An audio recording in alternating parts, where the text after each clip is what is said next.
প্রবাসীর স্ত্রীর সঙ্গে আপত্তিকর অবস্থায় এক পুলিশ কনস্টেবলকে আটক করা হয়েছে। দর্শক, এ বিষয়ে বিস্তারিত থাকছে প্রতিবেদনে। পাবনার চাটমোহর উপজেলায় প্রবাসীর স্ত্রীর সঙ্গে আপত্তিকর অবস্থায় ধরা পড়েছেন পুলিশের এক কনস্টেবল। তার নাম ফিরোজ হোসেন।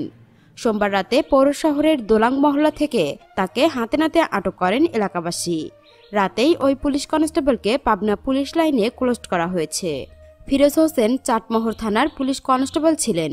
এলাকাবাসী জানান, বেশ কিছুদিন ধরে চাটমোহর থানায় পুলিশ কনস্টেবল ফিরোজ হোসেনের সঙ্গে দোলং মহল্লার মালয়েশিয়া প্রবাসীর স্ত্রীর পরকীয়া সম্পর্ক চলছিল।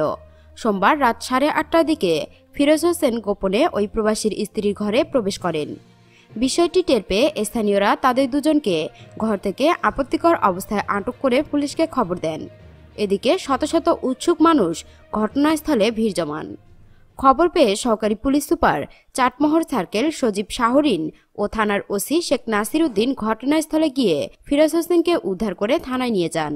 রাতেই তাকে পাবনা পুলিশ লাইনে ক্লোজ করা হয়। এ ব্যাপারে চাটমোহর থানার ওসি শেখ নাসির উদ্দিন জানান, কোনো ব্যক্তির দায় পুলিশ বাহিনী নেবে না। ওই ঘটনায় কনস্টেবল ফিরোজকে পুলিশ লাইনে ক্লোজ করা হয়েছে।